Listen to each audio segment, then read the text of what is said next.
And so, but what does that really mean? Let's dig through those layers and understand what that really means and why you're more willing to disassociate from the entire group than you are willing to kind of do the hard work of helping within the group understand each other and how you can find some common ground for how you can build together.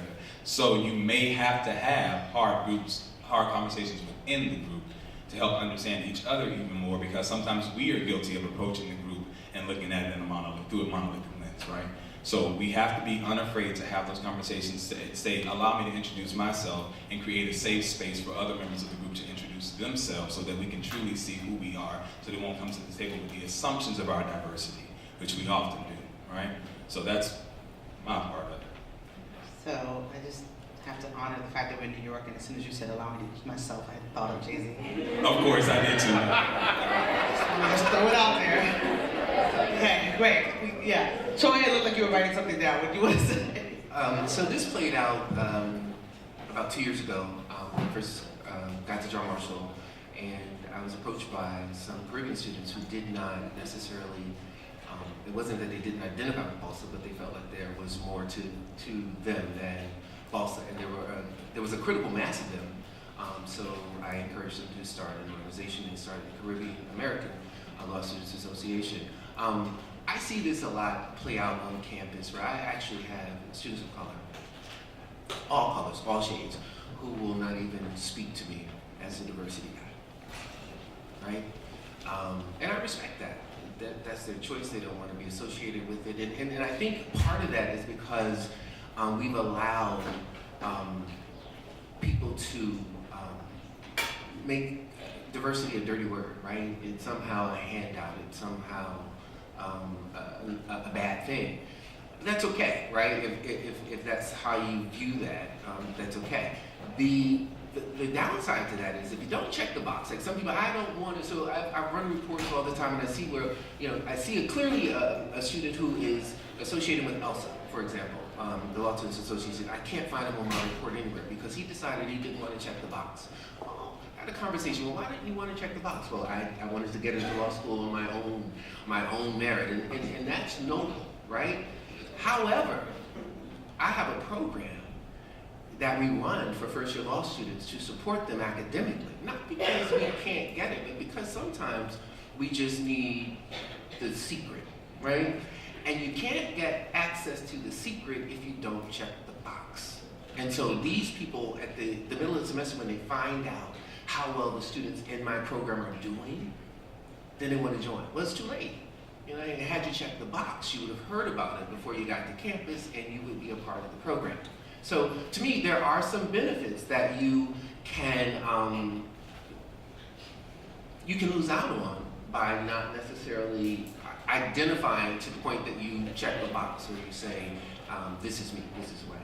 Well, from my perspective too, I'm looking, many years in the future, the profession doesn't work in the neat, organized way that law schools do. So you don't have the opportunity to engage in those groups in the same way that you do here. So I like to see it as an exercise in practice and getting through some of those hard conversations in a safe space, so that when you have an opportunity to be an ally or to be a voice or an advocate, you're ready and able to do that. And then also, just with it not being that organized, sometimes it's just some conversations. I see myself as being able to transcend a lot of different lines. I don't share a lot about my personal background in my job, so people just come in and assume that they know that I'm the white girl that they can talk to, and they have no idea that my household is mixed race or anything about me. And so they'll say things, and I take a lot of pride in my ability to be like, well, you know what? It's a cultural difference that you're observing, and not her ability to be a good leader. She's just trained to be that way. Or, that's a subjective evaluation. Or have you thought of this? And I think we all have a responsibility to do that, regardless of what our gender, race, sexuality, whatever is. So being in an environment where you're trained to understand the experiences of all of your colleagues to every extent that you possibly can. I see myself as a sponge, so that in every interaction and every day, I haven't had one in the last year, especially in light of this presidential election, where I haven't had to be like, oh, hold on a second. Maybe I can walk you through that thought process really quickly and interrupt some of those biases that you're experiencing. When I was in law school some years back, I'll say something historical had happened. It wasn't the founding of the railroad, okay? It was the United States invaded Grenada, okay? And we were in law school a couple of months. And when that happened, it made us all stop. Now, I was in the first class of CUNY law, okay? And some of the professors came with books about international law and the United States violation of international law. And then there were some students in our class, students of color, black and brown, who said, I didn't come here during my property class to hear about the United States invasion of Grenada. I came to learn property. Now, if these are students from our own communities that are saying, I don't want to know what's happening out there. I want to know what happened to the chicken and the egg and the farmer and, you know, that kind of thing. So those are the kinds of issues, because politically we come from different places. Or in our mindset, law school is about following a certain guideline of cases through the syllabus that the professor is generating. I say you study law with current events. That's how you study law. With the newspaper's dying, but I still want to say with the newspaper, with current events, that's how we study law, even though we're looking at past history, present, but it's the intersectionality of people. And so those are some of the issues that happen in law school. The person that you're sitting with and you think, oh, we're all brothers and sisters, you're saying, no, we're not. And how do we deal with that while you still maintain who you are and you still want to maintain that open dialogue and relationship? That actually brings up something, again, not on this panel, but we're going to talk about it anyway. In terms of how you interact when the world is literally going crazy outside of the doors of your law school, and yet inside of law school, you have to manage as professionals, as folks who are learning to advocate and be a part of the law, when you may have different politics, you have different backgrounds, different perspectives, and that may come up and bubble up in the classroom space. How do you, like, what are you telling the folks who are going to be students about how to do that navigation? Like, what's the best practice there? That was a hard question, sorry. I think authenticity is really critical. We focus on, I work with individuals in a wide array of perspectives and experiences that I want to encourage you to bring your whole self to the workplace and bring your whole self to the classroom. And sometimes that involves answering the question, are you okay with I'm not? And how do I talk about this? And you have to be able to figure out where to draw those lines. And again, just going back into being part of those organized groups, like that's a great space to kind of try that out and have your friends and your peers help you navigate that, so that when you go into the workplace and say, I'm really struggling with this situation and this is why, and it's not just my background, but it's, what I'm involved with, or my close friends, or my family, or something that I can't necessarily share with you just by looking at me. I think that's really critical. Can I add something?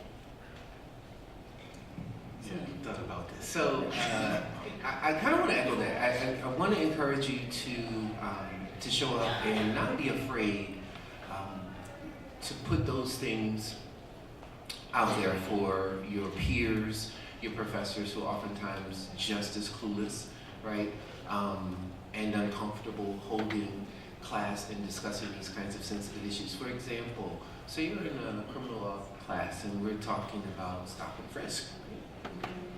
And they all look at you. They all look at you. And they do. And they do. Yeah. The natural instinct might be to just kind of shut down, right?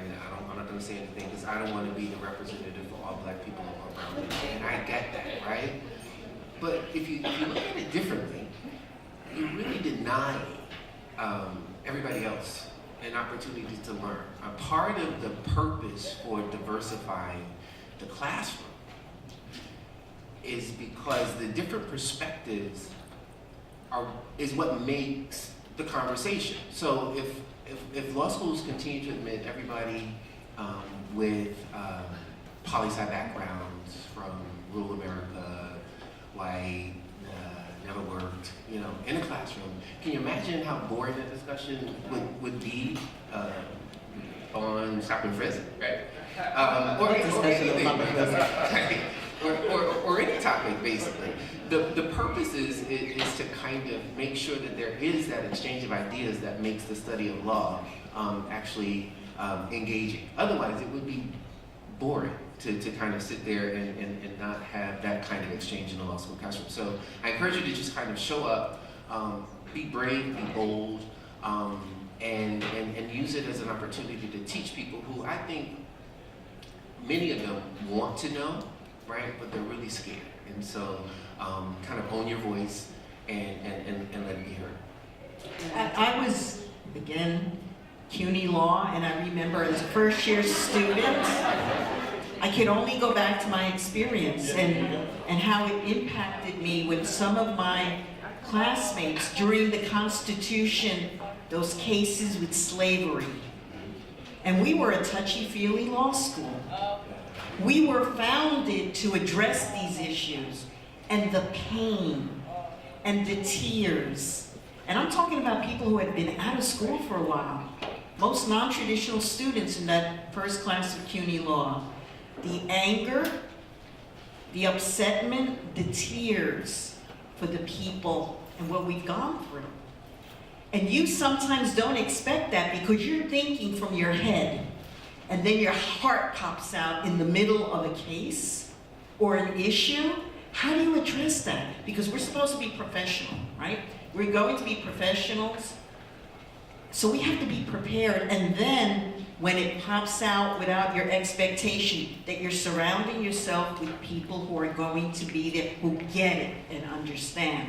I remember my classmate in tears, and when I turned and looked, the professor, a white woman, was in tears as well. She felt that pain.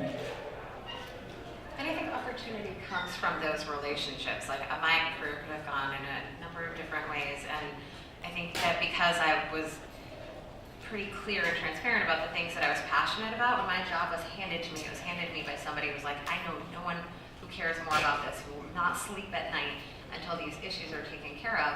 And I think we don't get that when we're interviewing and going to class and doing all these standard operating procedures. It's where you build relationships and alliances with people where they're like, no, you're the guy for that.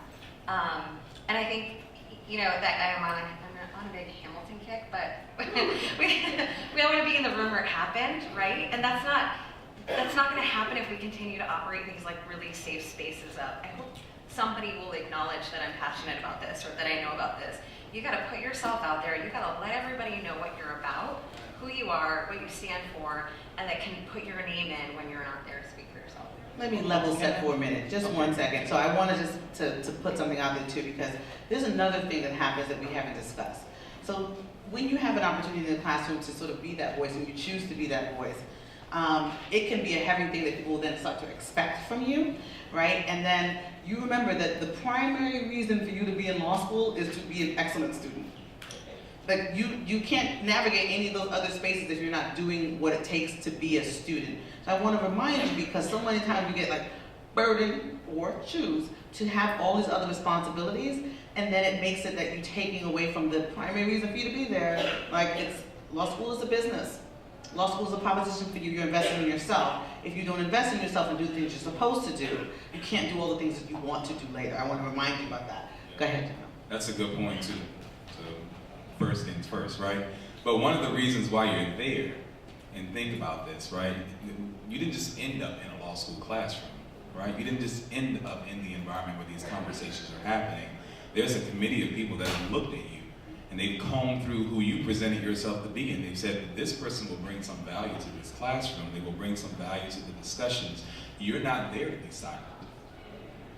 I want you to take that with you. You're not showing up to be silent. I didn't. And for many of my African American students and Latino students, and I'm advocating for, and I'm beating down the wall for, saying, you see, there's value beyond just the numbers, and then I can convince this whole community to see this value and bring you in. And then I didn't bring you here to be silent, right? I brought you here to come in authentically, fully who you are, and to be able to, if nothing else, first of all, advocate for yourself. Because if you can't advocate for yourself, I don't trust your advocacy on behalf of anybody else. All right? So let's be clear. We brought you here. This is the training ground for you to learn how to be advocates. For not only for yourself, but for those who look like you, for those who've come from similar experiences as you. Because if we only brought in what has traditionally been brought in for the past few centuries in law schools, it will be white men out advocating for the interests of white men. Right? So you're there for a reason. Bring your entire self to the conversation. Will there be sweaty palms? Yes, there will be. Will you sweat bullets sometimes in class and your voice will shake because you realize that you're saying something that's probably the most unpopular stance on this, but is it your truth? And does your truth deserve just as much a space at the table? Shout out to Solange. As much of a seat at the table as everybody else's? Yes, it does. Don't touch my Touch hair my either. hair. Thank you. I would like to ask you guys to do something. Stand up for me, please. Thanks. I know it's been a long, long day. I know it's been a long, long day. I see some heads nodding. I have an ego thing where I want people to pay attention. So, I just want you to stand up and get the blood flowing, do a little shimmy, shimmy, shake. Come on. A little shimmy, shimmy, shake. All right, good. Sit back down. We're good. It's time for Q&A. So you have an opportunity to ask this panel of professionals who are experienced in this space, who know this, questions that you have. I'm going to take 4 questions and then we're going to keep moving. There you go, right there. Hi, I have a question for the second gentleman. I don't know your name. No, you first gentleman. You said earlier, like around 30 minutes earlier, that I'm trying to paraphrase that we should teach them others about herself. I don't see the importance of that, and I feel it's just a waste of time. In fact, I think there was clapping when you had said that, and she acknowledged you. And I just feel that, you know, is that an inferiority complex that you're articulating? You know, my understanding of what you were saying, we should teach others as Black or Latino, white people who are not familiar with us and don't know how to relate to us, that we should teach them about us, and I don't see the importance of that. I'm there to go to law school and to learn what I have to learn to become a lawyer, and that's it. Why should I don't have any time to waste to teach others who are different from me who I am, or to accept me or whatever. I don't see the purpose of that. Okay, what's your answer? Well, I think that what you may have heard is an issue of you trying to get someone else to accept who you are. That's not what I want you to do, right? And sometimes in order for someone to most effectively understand your perspective, you have to inform them of what that perspective is rooted in, right? Now, there's some things I'm not teaching white people. There's Google for that, right? There's Google. You can learn a lot about me if you just wanted to learn a lot about me. You can learn a lot about me. But in the context of the academic setting, when I'm making certain points, specifically under the study of the law, if I'm having that constitutional law course and we're talking about stop and frisk, I may have to inform you of my personalized experience with stop and frisk and why I feel about stop and frisk and what I feel, and why it's not just a perception, it's a reality, and how that reality is valid. Then we can talk about the differences between how you